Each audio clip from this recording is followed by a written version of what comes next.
Welcome to Entertainment Daily with OK News. Anti-drug law in Tennessee found to be unconstitutional. Come on in, let us dissect and analyze together, as this is something that affects everyone. Don't forget to subscribe as you listen to this. A federal judge in Tennessee has found that the state's anti-drug law, the first of its kind in the country, is unconstitutional, and the timing couldn't be better for supporters of Pride. U.S. District Judge Thomas Parker handed down his ruling on Friday, arguing the law is too vague and overly broad, also saying it encourages discriminatory enforcement. Parker says the law violates American First Amendment right to free speech and freedom of expression.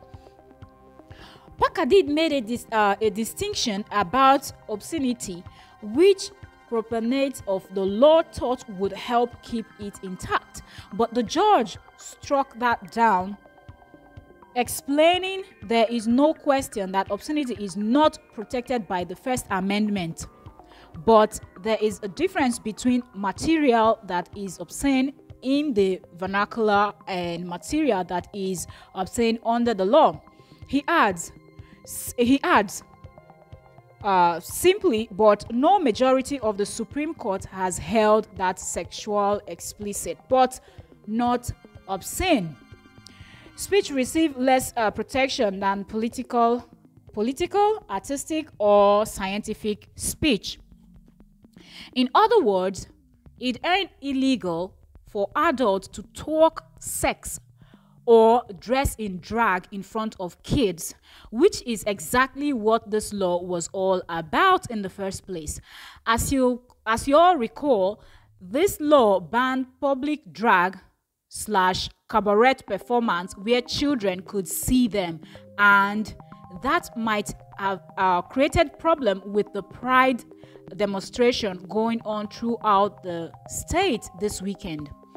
It's interesting, the judge whose Trump appointed BT brought up a hypothetical example of a woman dressing as / impersonating Elvis. I guess they're talking about Elvis Presley, and said a situation like that could be persecuted under the law, while Parker did say the state had an express and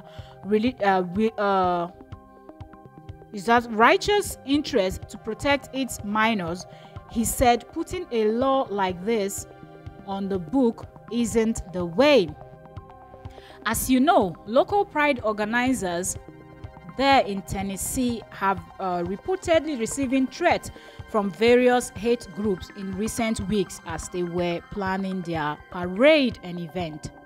Now that the court have sided with their cause, you gotta imagine they will be hitting the streets.